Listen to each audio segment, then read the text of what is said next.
votre présence. Donc, je vais d'abord vous présenter nos 5 intervenantes.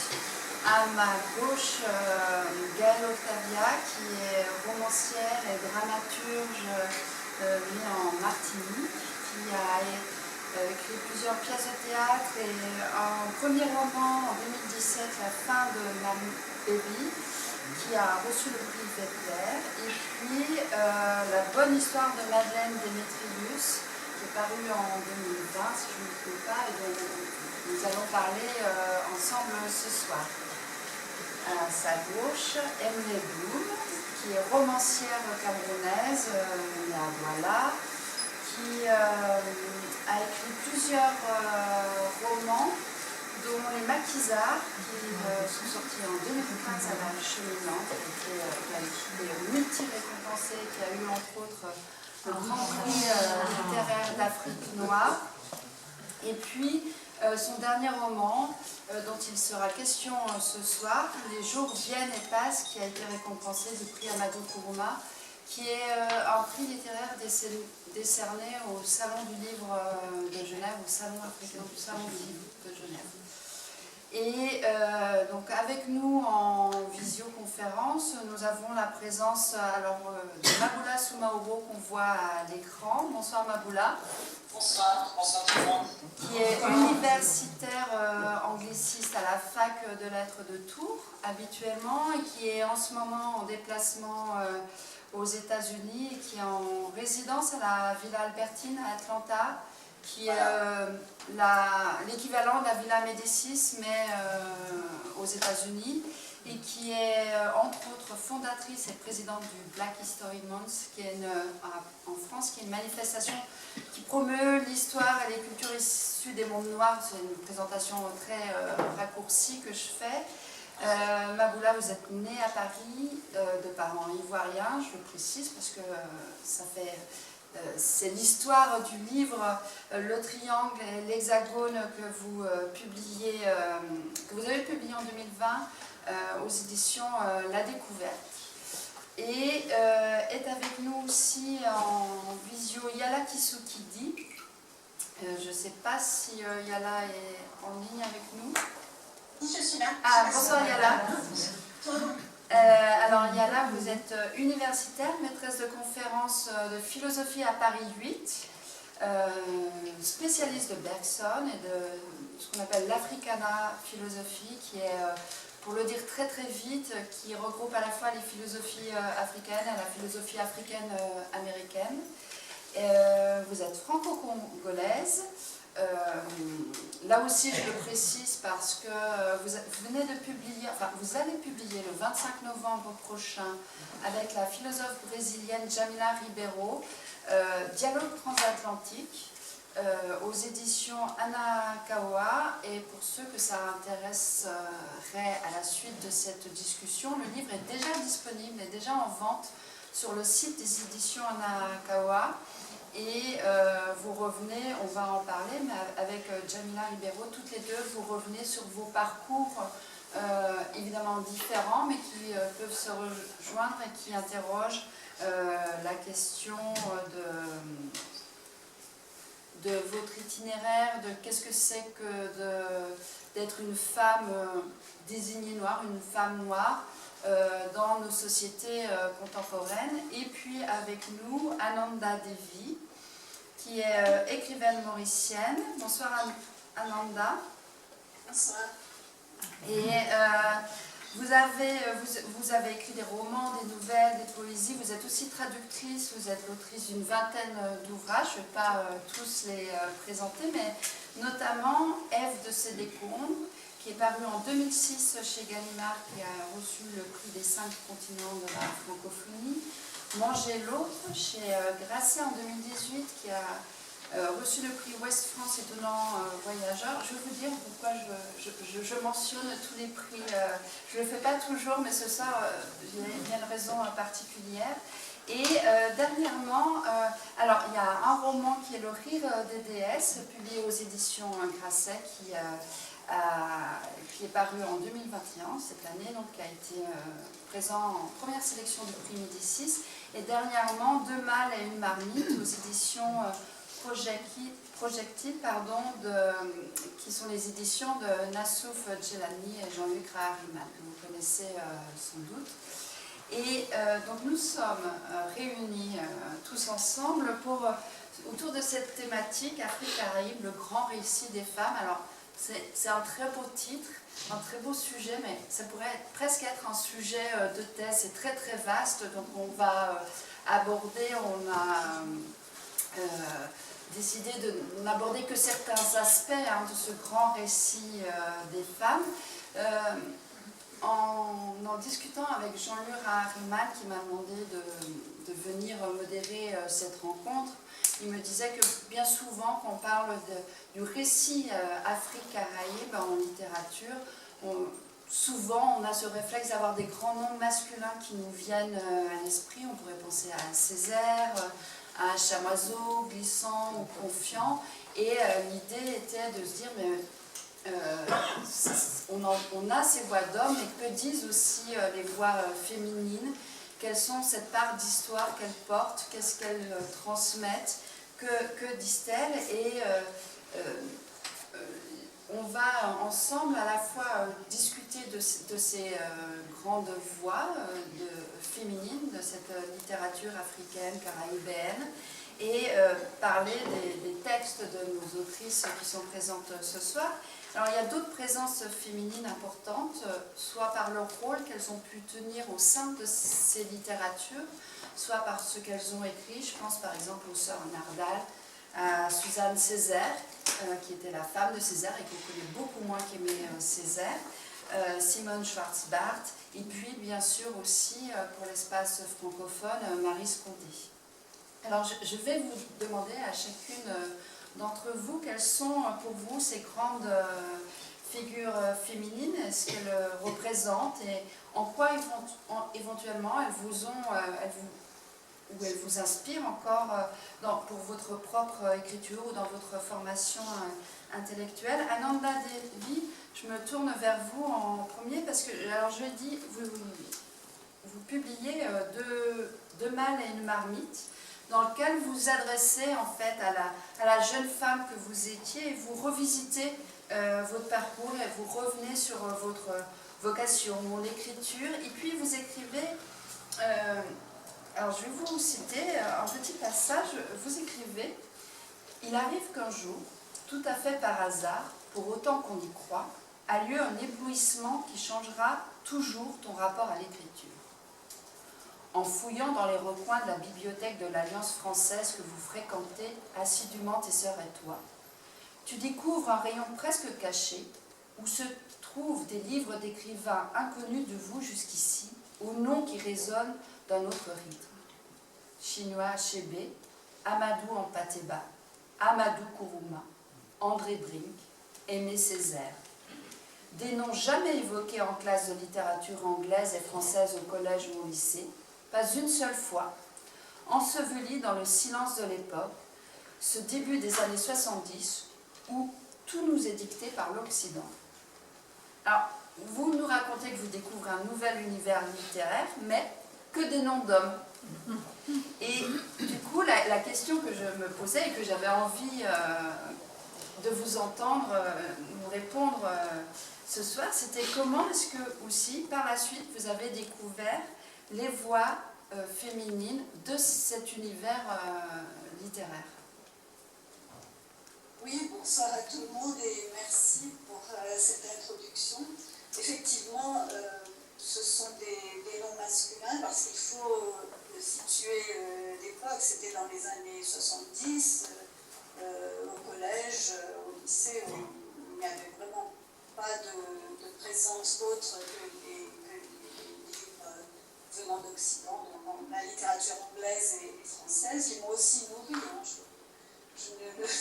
Je ne le nie pas du tout, mais la découverte de ces auteurs-là, venant d'un univers beaucoup plus proche du mien, d'un univers où je pouvais me reconnaître l'histoire de Maurice, l'histoire de notre migration également, me permettait aussi de comprendre à l'âge de 15 ans écrire sur nous.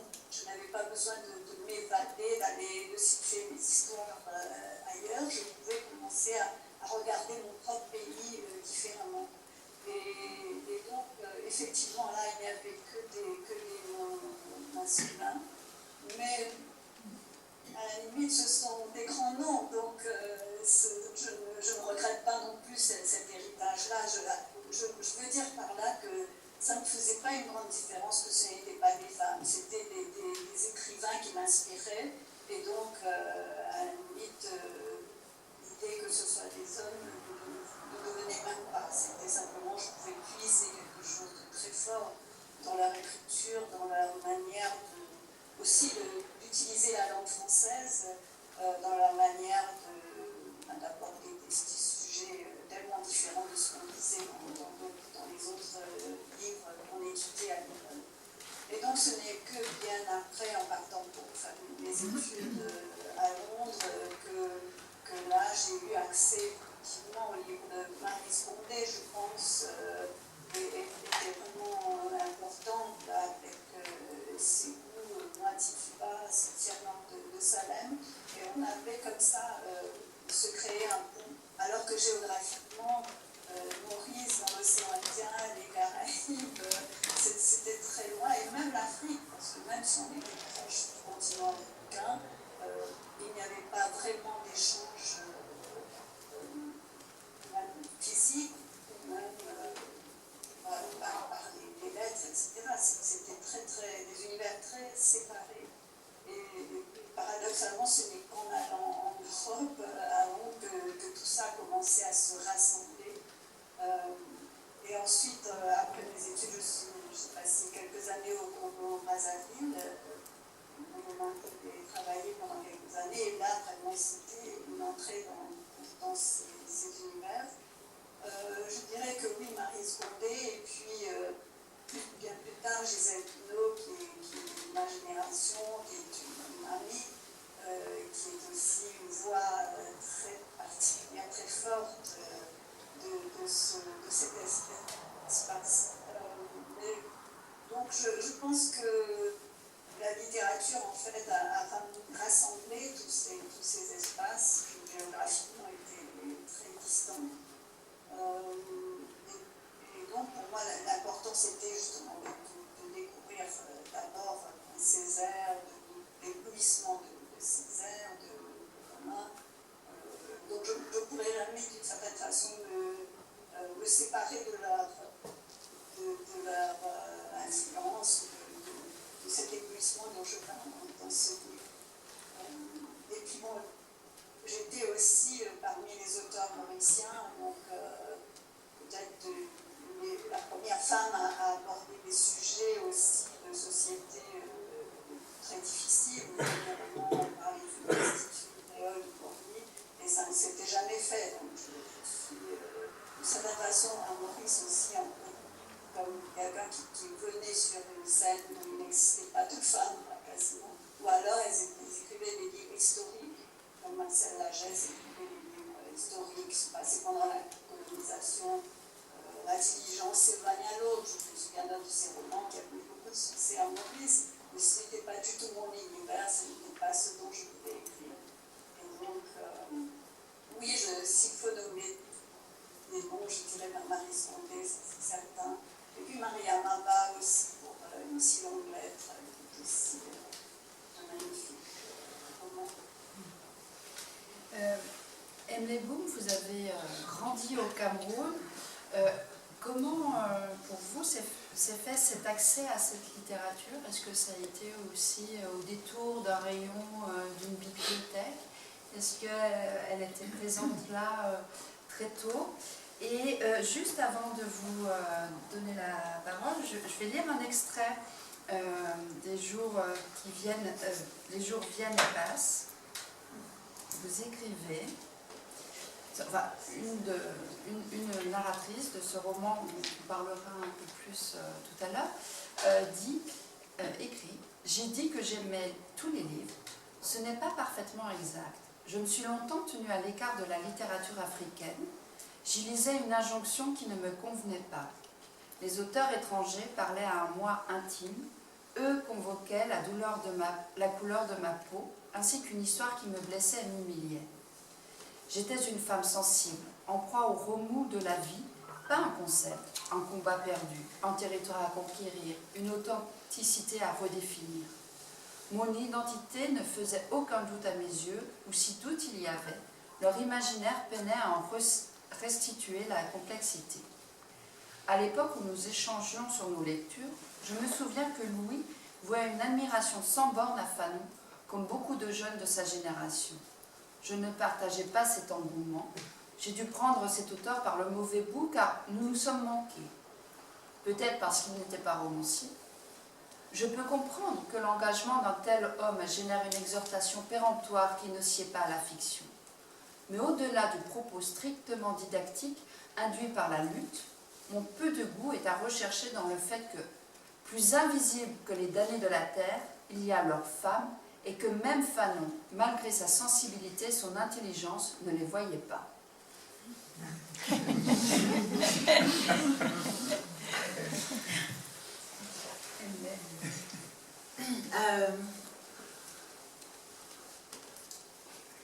Cette question sur la littérature des femmes africaines, on en a parlé et je me suis aussi interrogée pour savoir à quel moment j'avais rencontré vraiment la littérature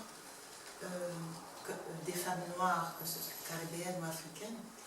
Et je me suis aperçue que c'était relativement récent et du coup de façon relativement avec beaucoup d'appétit. Aujourd'hui, je crois que j'ai rattrapé mon retard. J'ai lu Gisèle Pineau, j'ai lu Gaëlle Octavia. Je trouve que je me souviendrai toujours de Ève de mes décombres. Et je trouve que dans cette génération de femmes-là, peut-être parce que je suis là aussi, je fais partie de cette vague, je trouve qu'il y a une façon d'aborder la littérature, une façon de dire les choses qui me touche énormément, qui me rejoint en fait, et qui me dit aussi, tel que je veux être dite. Et oui, j'ai rencontré la littérature africaine par les hommes, et eux aussi je suis revenue dessus, mais à cette époque-là, c'était très étrange pour moi, et c'était compliqué d'aller vers eux. Je vivais dans une société où j'étais une adolescente plutôt heureuse, dans une société très silencieuse sur le passé. Ce dont il parlait n'existait pas dans mon quotidien. C'était une sorte d'omerta sur les anciennes guerres, sur les anciennes tueries, y compris des choses qui avaient directement impacté ma famille. Alors de les rencontrer dans la littérature, je ne sais pas pourquoi, maintenant je le sais parce que je l'ai analysé. Mais à cette époque-là, j'avais une sorte de répulsion. J'ai compris Achebe très tard, je suis revenue vers Césaire tard, Mongobeti pareil, parce que je pensais au papa de Kidi Bébé, je pense Francis Bébé pareil, et tous ces gens, je suis revenue vers eux une fois après les maquisards, après que j'ai fait moi ce travail de repartir vers mon histoire. Mais avant ça, je n'étais pas proche de la littérature africaine. Je n'aimais pas ce que j'ai découvert, ça me blessait. Et ça me... Voilà, j'avais du mal. La personne que j'ai aimée profondément, parce que j'ai découvert à 16 ans, c'est Toni Morrison. Et c'est une professeure qui me l'a offert un jour. Et mon éblouissement est venu de là. Et c'était aussi, je pense, parce que c'était une autre façon d'habiter la peau noire, une autre façon d'être noire au monde, qui était différente de la jeune femme que moi j'étais en Afrique. J'avais des problèmes de jeune fille, j'avais des problèmes liés à ma société, mais cette espèce de surplomb, de regard de surplomb que Toni Morrison décrivait dans Beloved ne m'appartenait pas.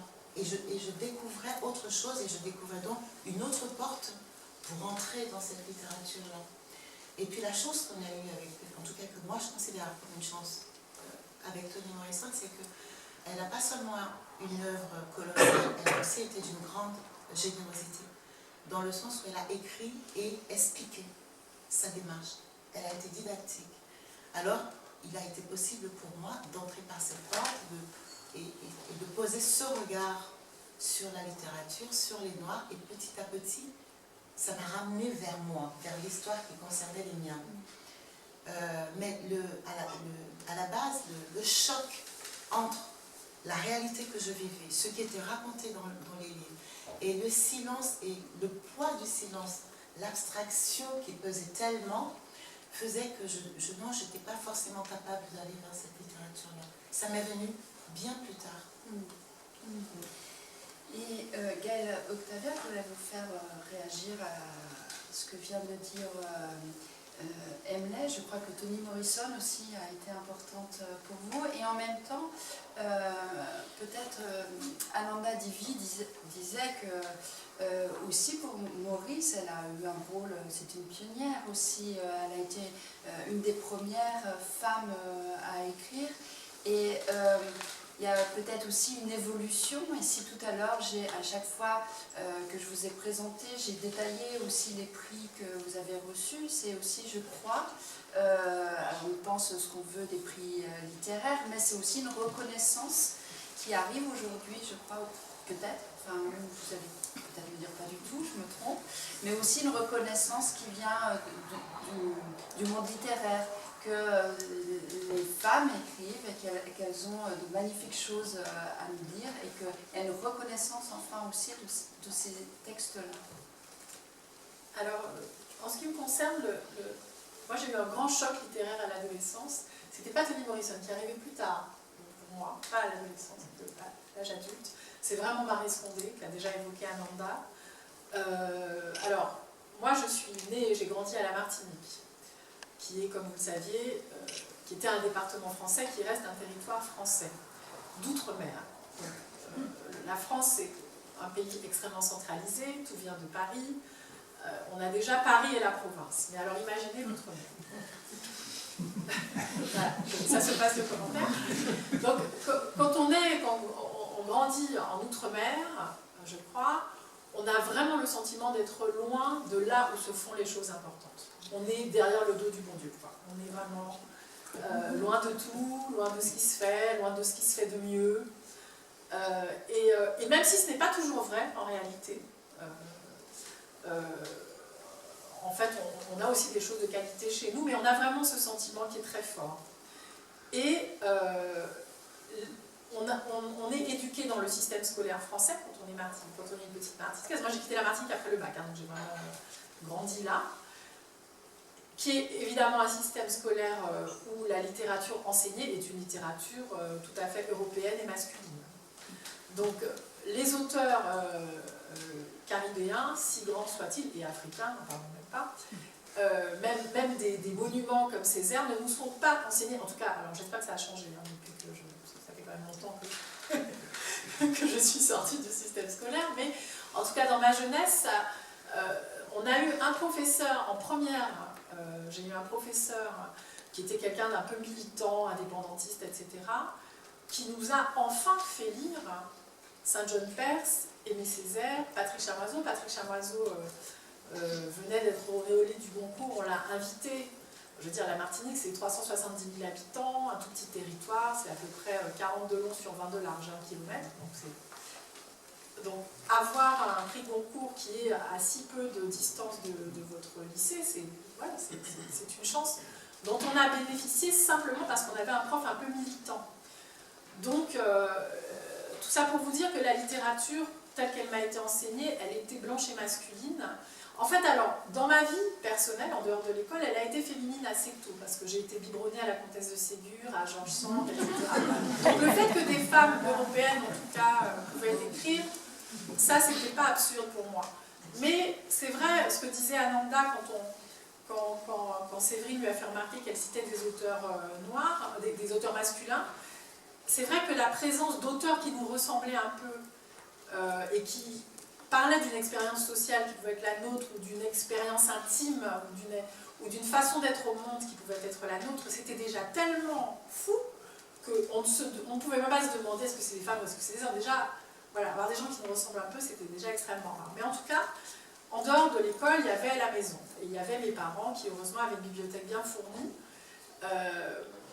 dans laquelle je puisais avec beaucoup de curiosité. J'y étais évidemment beaucoup encouragée par mes parents. Donc un jour, je suis tombée sur Maryse Condé, et je suis vraiment tombée sur Maryse Condé, c'est-à-dire que ça a été un choc. J'écrivais depuis l'enfance, et l'écriture a été un refuge pour moi très tôt, parce que j'étais une enfant plutôt timide et assez peu sociable. Et pour la première fois, je découvrais un livre qui était, en l'occurrence, Moi Tituba sorcière, qui était écrit par une Guadeloupéenne, qui parlait d'une femme barbadienne. Et rien que ça, ça m'a ouvert l'horizon de ce qui était possible et de ce que j'avais le droit d'être ou de faire. Et c'était un grand livre, et ça, j'avais beau être jeune, c'était une évidence que c'était un grand livre, parce que, en dehors du fait que Maryse Condé était donc une femme guadeloupéenne qui parlait d'une femme barbadienne, c'était un livre immense dans ses potentiels, dans ses potentialités, dans tout ce qu'il se permettait de faire.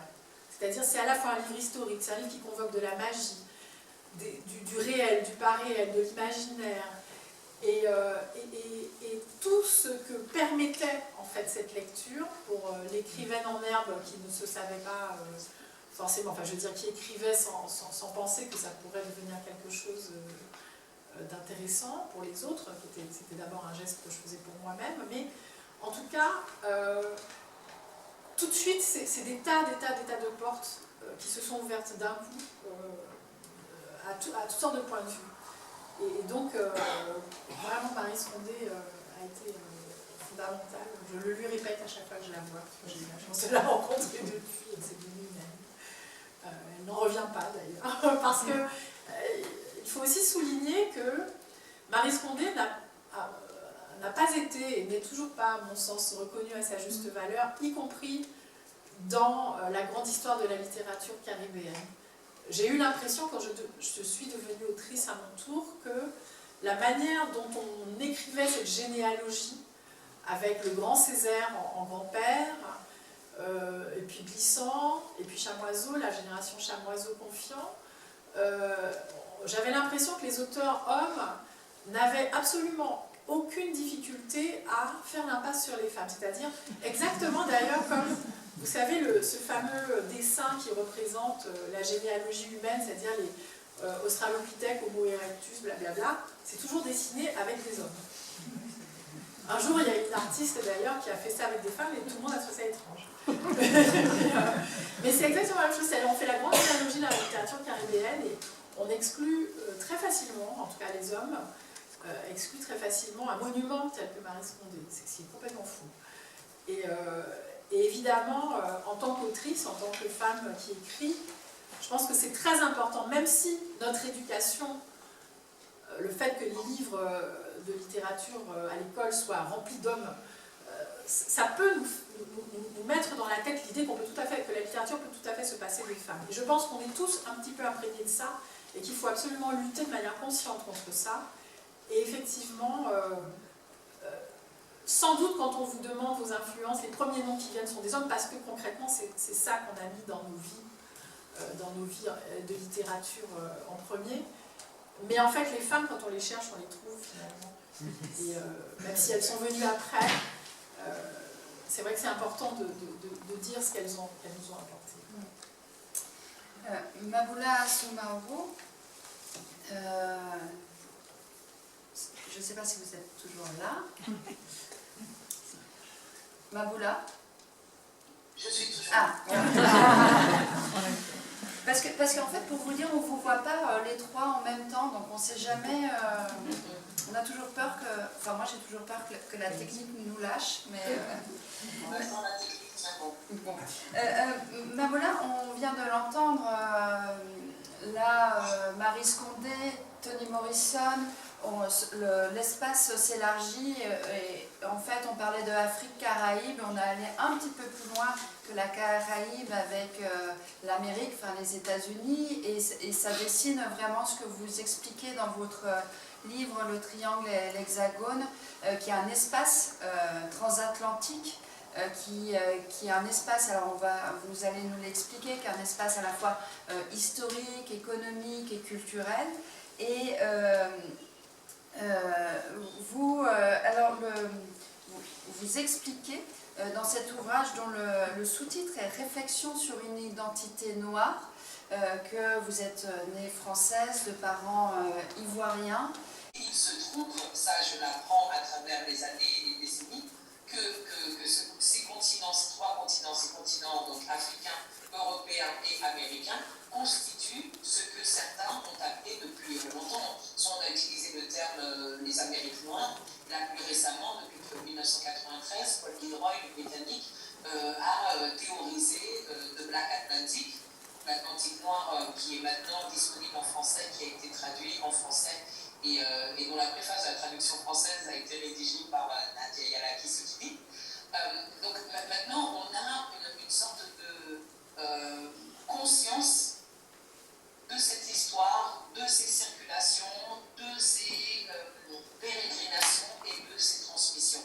Et moi, on va dire que ça me prend à peu près 20 ans pour me dire, ah oui, au fait, je suis dans l'Atlantique noir. Ce n'est pas seulement la Côte d'Ivoire, ce n'est pas seulement une histoire ou des déplacements qui seraient juste personnels ou individuels. Ce n'est pas seulement l'histoire de ma famille, puisqu'il n'y a pas que mes parents, il n'y a pas que des Ivoiriens qui se sont déplacés de la Côte d'Ivoire à la France. Il n'y a pas que la Côte d'Ivoire qui a été colonisée par la France.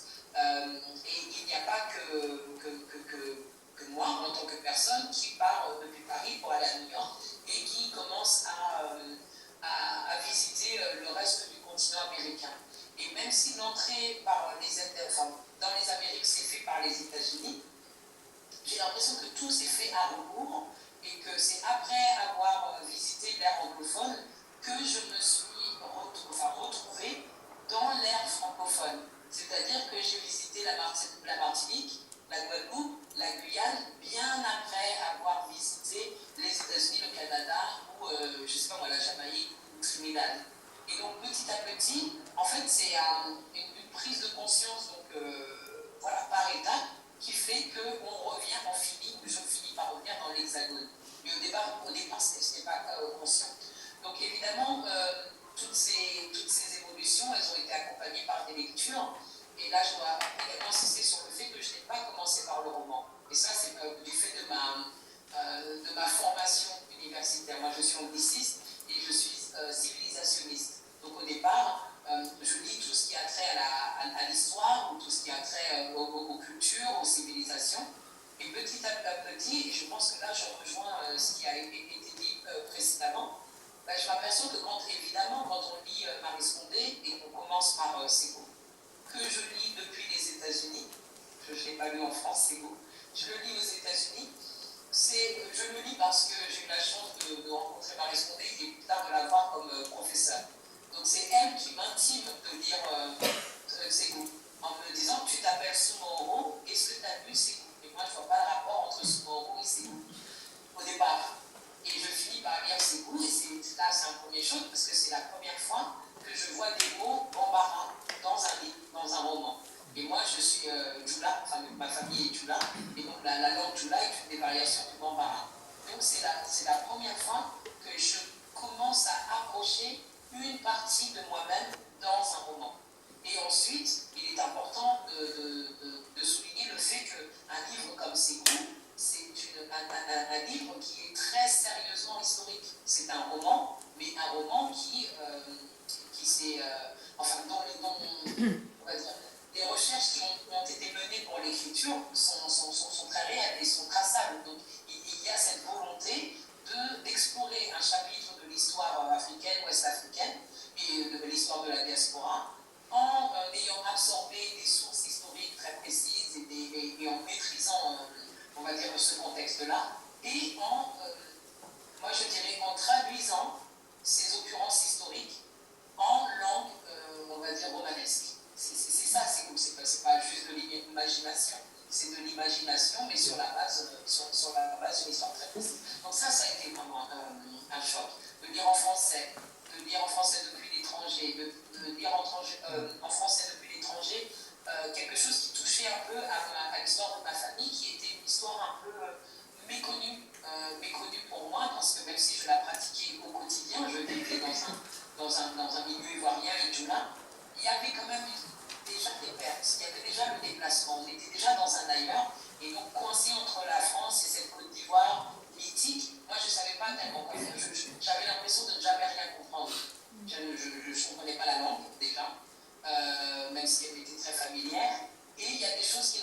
il y avait quelque chose de l'ordre du mystère.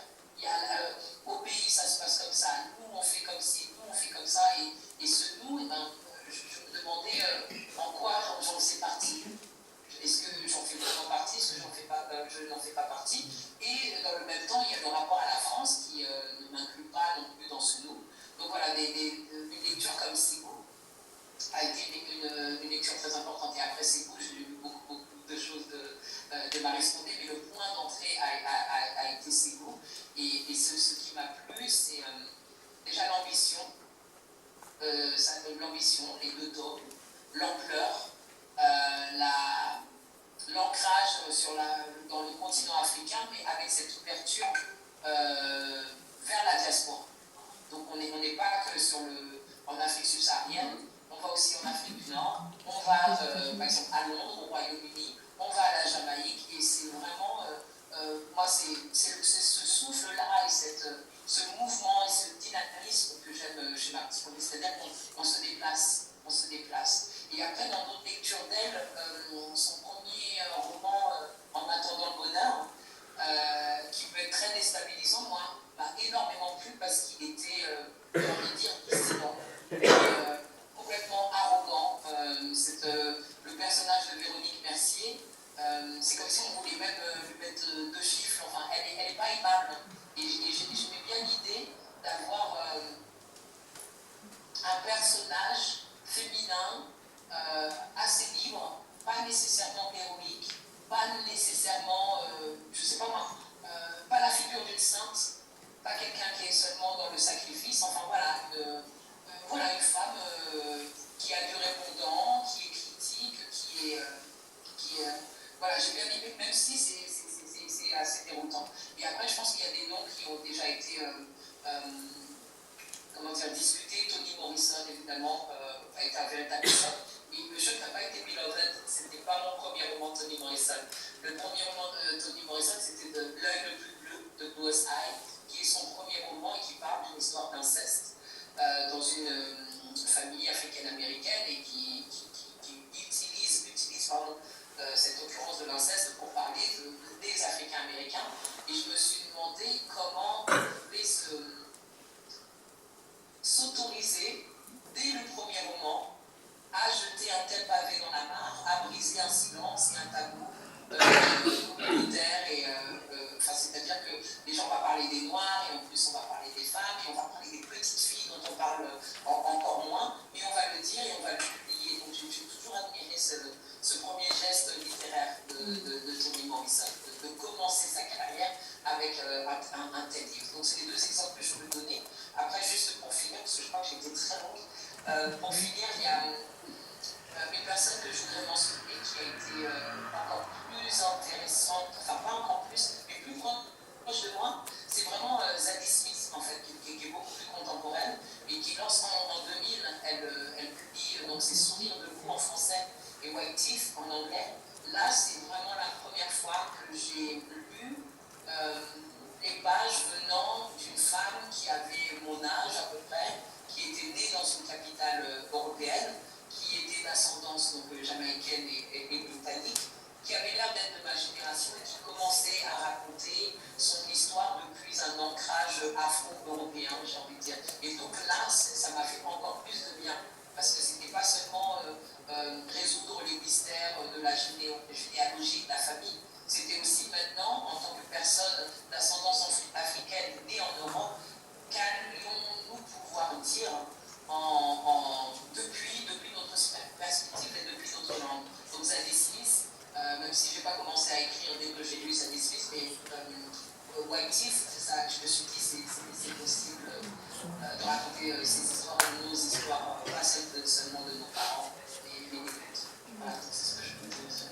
Merci Marboula. Alors, Ananda Devi, qui pour son premier roman fait parler une prostituée qui dit le je, ce qui est totalement novateur et audacieux à la fin des années 70 début des années 80, me semble-t-il. Toni Morrison et Maryse Condé aussi, on l'entend en vous écoutant, Maboula, des femmes audacieuses.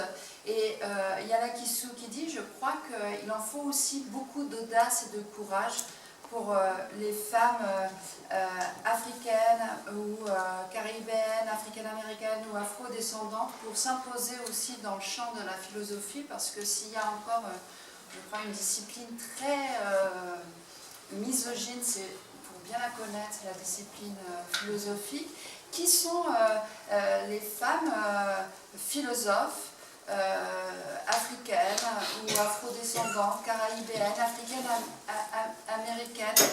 Et que disent-elles, ces femmes philosophes? Il y a Lakisu qui dit. Bonjour, Céline, je suis désolée, l'internet a coupé, j'ai pas entendu le début de ta question. Oui, je disais qu'on a entendu en écoutant Ananda Devi, mais aussi Maboula Soumaoro, qu'il faut beaucoup d'audace aussi, que ces écrivaines comme Maryse Condé et Toni Morrison, si elles ont marqué beaucoup de lecteurs et de lectrices, c'est aussi parce que c'est des femmes qui ont osé aborder des thèmes des manières d'évoquer des thèmes qui étaient totalement novatrices. Et moi, je me disais, pour bien connaître le monde de la philosophie dont je suis issue, qu'il faut aussi beaucoup d'audace pour les femmes de prendre la parole en philosophie, parce que c'est encore un univers très, très masculin. Et on connaît très peu, malheureusement, les femmes philosophes africaines, africaines-américaines ou caraïbéennes. Et donc, est-ce que tu pouvais peut-être nous donner quelques noms de figures féminines, philosophes, et nous dire un petit peu en quoi elles sont importantes à tes yeux? Bon, alors avant juste peut-être de commencer par les noms, je ne sais pas si vous m'entendez bien, il est important peut-être de dire ce qui se joue en fait quand il y va la question des femmes, je vais dire noires aussi, pour essayer d'englober peut-être des géographies, même si le terme doit être soumis à un questionnement et à une discussion en fait. Et ce qui va, quand on associe les termes femmes, noires et philosophie, il y a une histoire en tout cas de la philosophie qui s'est constituée, ce qu'on appelle le canon, c'est-à-dire l'ensemble des textes à partir desquels on va définir les normes qui permettent de statuer sur la philosophicité d'un texte ou non. Qu'est-ce qui va faire qu'un texte est philosophique ou non? Et il s'avère que le canon de la pensée philosophique tel qu'on le reçoit, tel qu'on l'enseigne au lycée ou à l'université, est essentiellement occidental et il est essentiellement masculin. Ça, ce sont que des redites qui ont été extrêmement mises en avant. Et cette construction du canon a été extrêmement remise en cause déjà par les mouvements féministes. Et une des grandes questions qui a été posée, en tout cas dans les années 70, peut-être en Europe, mais dans d'autres espaces, j'y viendrai, c'est qui sont les femmes philosophes? Est-ce que finalement, quel est le sexe de la philosophie? Quel est le sexe du savoir? Pour reprendre les mots de la philosophe Michel Ledeuf. Et en quelque sorte, qu'est-ce que ça fait que finalement d'être une femme qui va commencer à, comment dirais-je, maltraiter et à questionner ce canon?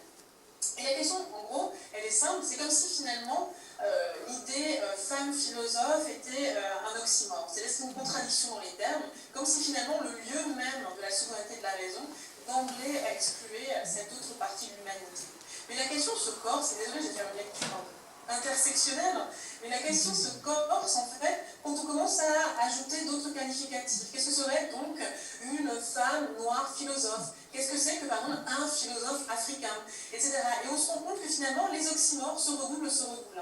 Et je voudrais prendre pour le coup une expression d'un philosophe qui m'est cher, Souleymane Bachir, qui en préface de la réédition de l'histoire de la philosophie du XXe siècle, la philosophie bantoue du révérend père Blassie Campbell, écrit que ce livre, publié dans les années 40, etc., dans la traduction française, en traduction présence africaine, la traduction, a été important pour un grand nombre d'intellectuels finalement du continent africain, mais pas forcément immédiatement par son contenu, mais peut-être d'abord par son titre, puisque ce titre permettait de lever ce qui avait constitué un oxymore porté par l'histoire de la philosophie, à savoir qu'on peut être et philosophe et africain.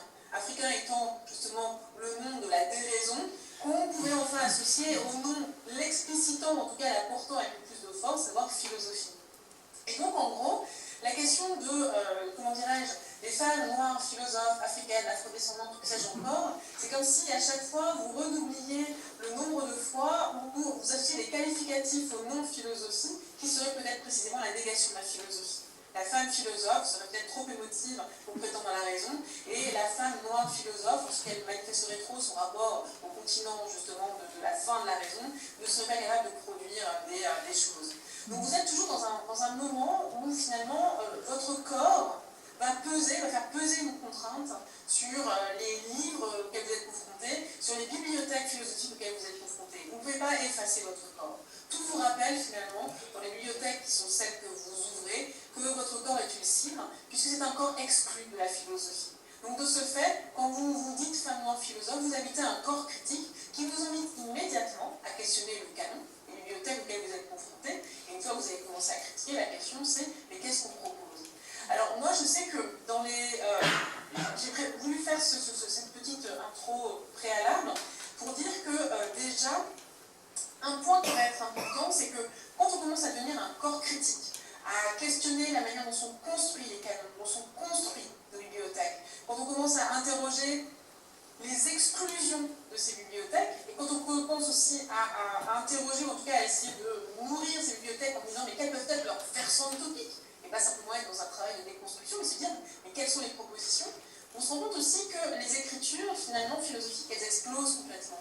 Et vous allez avoir des personnes qui vont voyager de la philosophie à la littérature, mobiliser des types d'argumentation qui ne seraient pas rigoureusement celles qu'on trouverait peut-être dans les textes qu'on enseigne au lycée ou à l'université.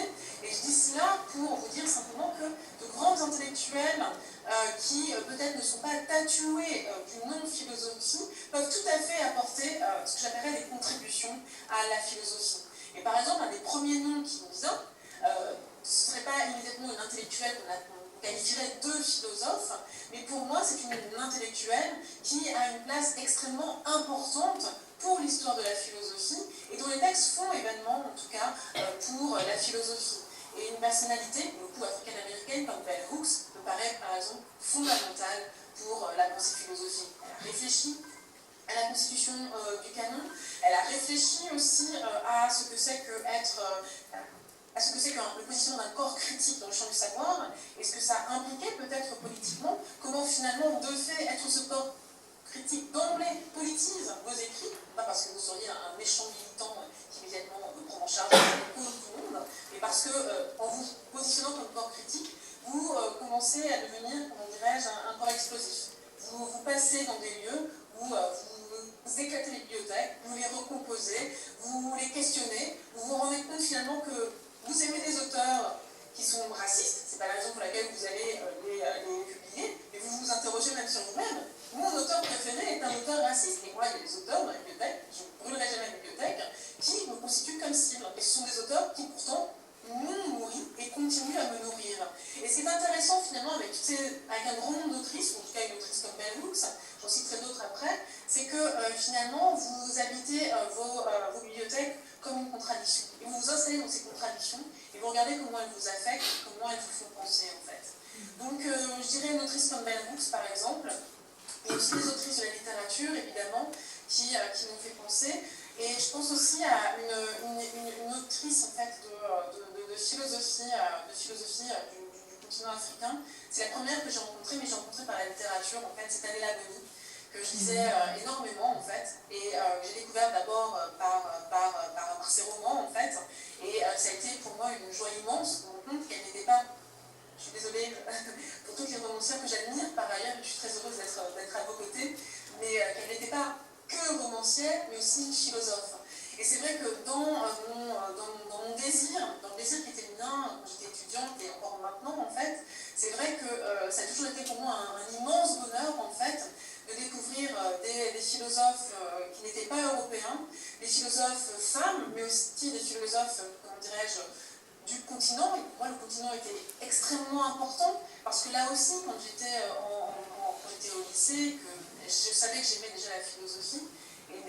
question, c'est mais bon, j'ai un père africain, de République démocratique du Congo. La première question, c'est papa, qui sont les philosophes de République démocratique du Congo? On ne les enseigne pas à l'école. Et comme on sait, les premières choses qu'on vous dit quand vous posez la question, y a-t-il des philosophes africains? Vous avez le malheur de la poser à votre professeur, je ne sais pas, de Cannes, etc. On vous dit, mais il n'y a pas de texte sur le continent, il n'y a pas d'écriture en Afrique. Comment voulez-vous qu'il y ait de la philosophie?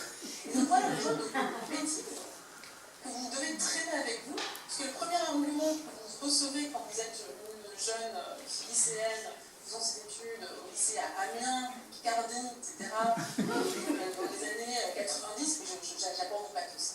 Dans les années 90, la première chose qu'on vous dit, qu'on vous lance à la figure, quand vous vous interrogez, mais il y a d'autres philosophes que les philosophes européens, et peut-être est-ce qu'il y a des philosophes sur le continent africain? On vous parle, là, le premier argument qui vous est lancé, c'est celui du vide textuel. Vous vous rendez compte de la violence du vide textuel du continent. Jusqu'au jour où vous découvrez des auteurs qui changent vos vies, en fait. Vous savez, ce sont des hommes, ce sont des hommes africains, mais c'est pas grave, on a le droit de les aimer aussi. Et les grands auteurs qui ont changé ma vie, c'était Fabien Lucy-Moulaga et Valentin Mondimet. Et je me rappellerai toujours du choc qui a été pour moi la découverte de la crise du Moutou, un livre publié en 1977 que j'ai découvert peut-être 30 ans plus tard. Et le choc aussi qui a été la découverte de la personnalité de Lucy-Moulaga, quand vous comprenez son parcours, quand vous comprenez ses engagements, et que vous voyez ici une figure philosophique de la dissidence qui ne s'est jamais soumise à un seul pouvoir. C'est le Spinoza du XXe siècle, pour moi, et aussi. Vous avez vraiment de grands modèles de la pensée conséquents qui, là aussi, vous invitent à réinvestir complètement votre champ en fait, disciplinaire et à réouvrir d'autres bibliothèques. Alors, pour illustrer, Yana, ce que vous venez de dire, je vais vous citer, en fait, il y a une phrase, à un moment où vous dites, donc dans ce dialogue que vous avez avec la philosophe brésilienne Djamila Ribeiro, les plus beaux textes de la vie de l'esprit m'ont tous constamment rappelé que j'avais un corps et que ce corps, prisonnier de son sexe, de sa race, de sa position sociale, n'était pas fait pour penser.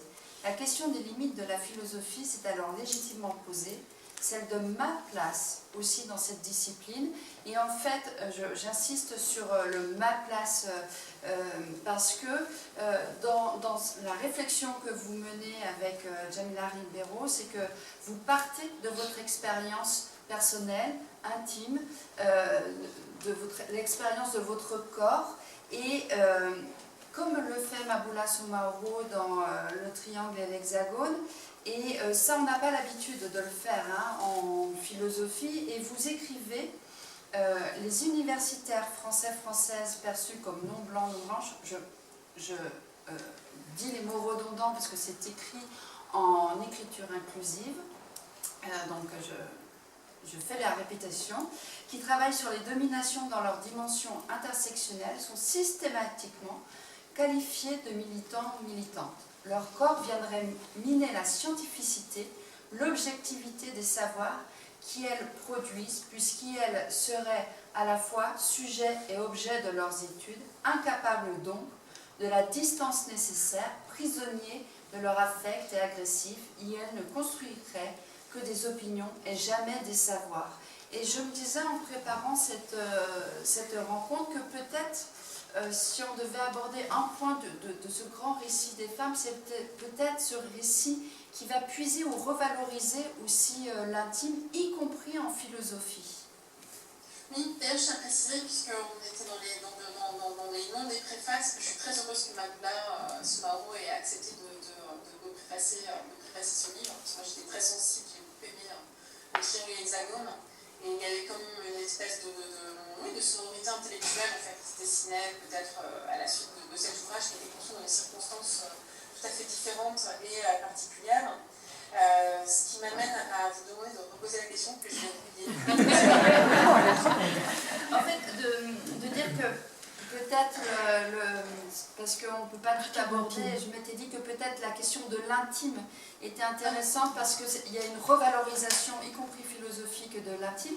Et pour ce deuxième tour de parole, je vais vous demander malheureusement à chacune d'entre vous de faire des réponses un petit peu plus courtes pour qu'on ait le temps d'échanger tous ensemble. Et je me rappelle aussi pourquoi je me suis. C'est important pour moi de mentionner Madoula Soumaoro, parce que dans la préface, elle l'indique, et c'est aussi une réponse que je voudrais faire, c'est aussi une tradition qu'on retrouve dans le féminisme en fait.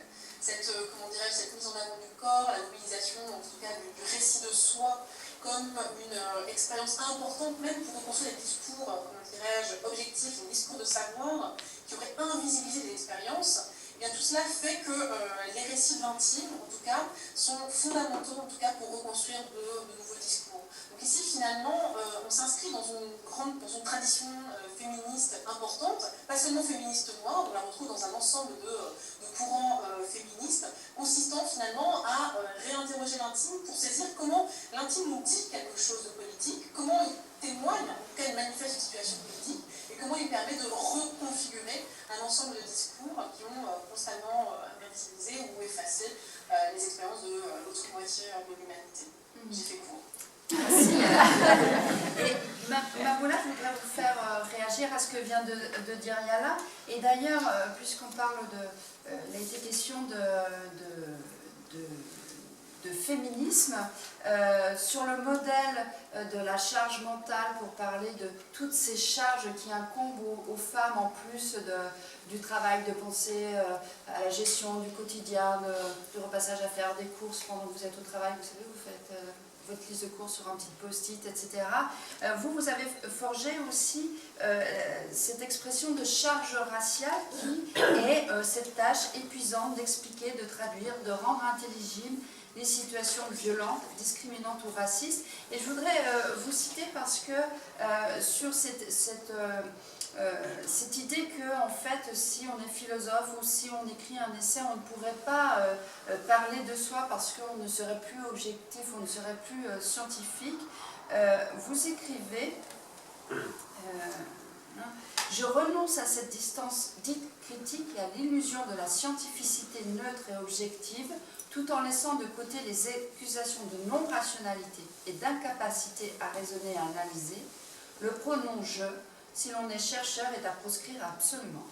La personne, l'individu, doit s'effacer de manière totale et ainsi laisser place à l'esprit pur, détaché, désintéressé, désincarné.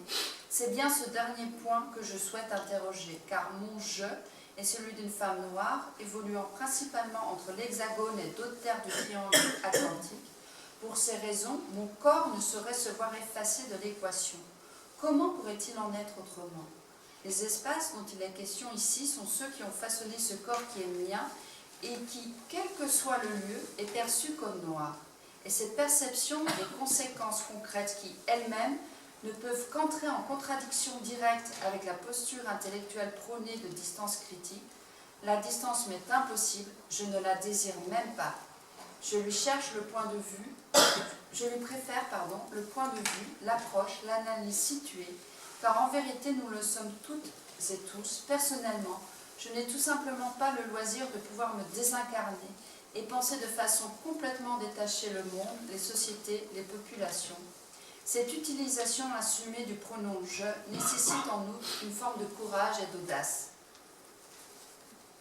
Maboula. Merci Céline. J'assume.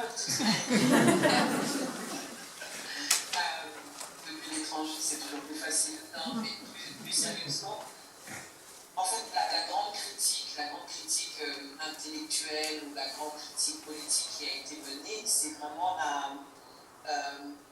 peut-être celle de l'entreprise de lever le voile sur l'identité ou les identités des personnes qui produisent les savoirs légitimes.